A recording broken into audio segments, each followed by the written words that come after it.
नवउद्योजकांना व्यवसायाकडे वळवणे व प्रोत्साहन देण्याकरता Savitribai Phule research park फाउंडेशनतर्फे store या इलेक्ट्रॉनिक आणि मल्टीब्रँड मोबाईल रिपेअर स्टुडिओचे उद्घाटन नुकतेच करण्यात आले. आजकाल मोबाईल ही गरजेची आणि जीवनावश्यक वस्तू बनत चालली आहे.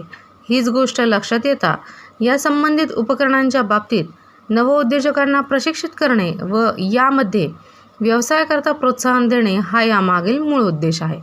मुलांना या ठिकाणी मोफत प्रशिक्षण दिले जाणार आहे. प्रशिक्षण घेऊन स्वतः व्यावसायिक म्हणून त्यांनी काम करावे, तसेच सामाजिक बांधिलकी जपत नवउद्योजकांना उपजीविकेचे देखील साधन मिळावे याकरता हा प्रयत्न करण्यात येतोय. कार्यक्रमाकरता प्रमुख पाहुणे म्हणून डी.व्ही. जाधव, अरविंद शाळीग्राम, संजय गांधी हे प्रमुख पाहुणे म्हणून उपस्थित होते. Sanjay Gandhi, chairman, managing director, aspire knowledge and skills India private limited. खूपच चांगला क्वेश्चन विचारला. मुलांना जेव्हा एंटरप्रेनर बनायचं असतं तर पहिली अडचण येते की मी कसा चालवणार, मी कुठनं इन्व्हेस्टमेंट आणणार. तर आम्ही प्रधानमंत्री एम्प्लॉयमेंट जनरेशन स्कीममधनं याला लोन सँक्शन करतो आहे. प्रत्येकाला लोन इझिली मिळते विदाऊट कोलॅटरल. त्याला 25% सबसिडी मिळते ओपन कॅटेगरीला. रिझर्व्ह कॅटेगरीला साधारणतः 35%ची सबसिडी या प्रोजेक्टमध्ये मिळते.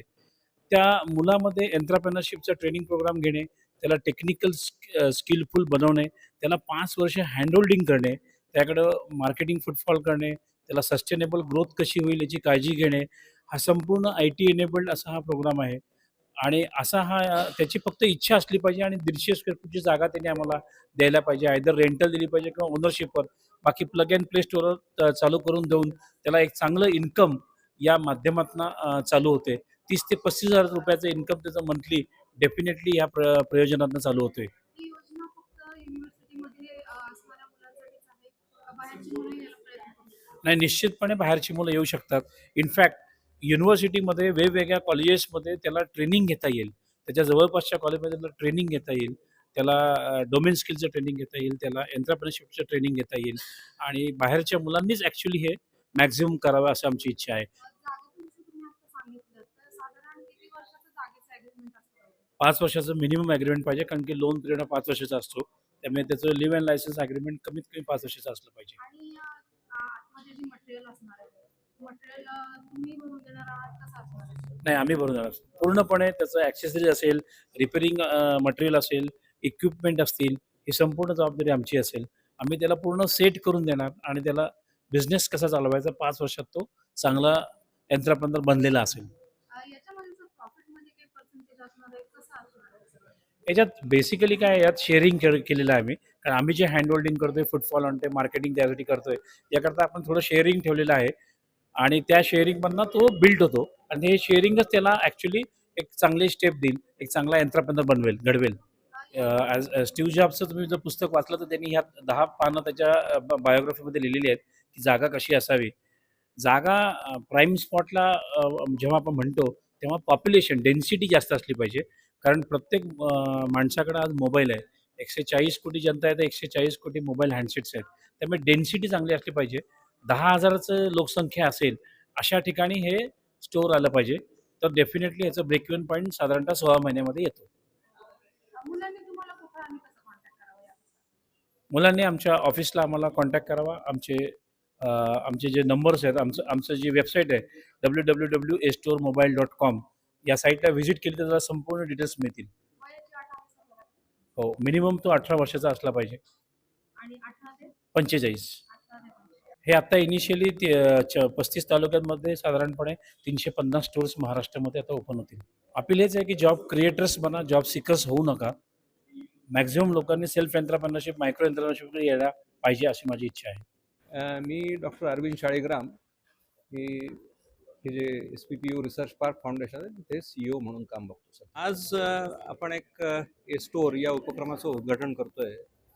सावित्रीबाई फुले पुणे विद्यापीठ रिसर्च पार्क फाउंडेशन ही जी काही ऑर्गनायझेशन आहे ही एक सेक्शन 8 कंपनी आहे विद्यापीठाने सुरू केलेली आणि या सेक्शन 8 कंपनीमध्ये मुख्यतः स्टार्टअप्स, एंटरप्रेनर्स यांच्या ग्रोथ संबंधी विचार केला जातो.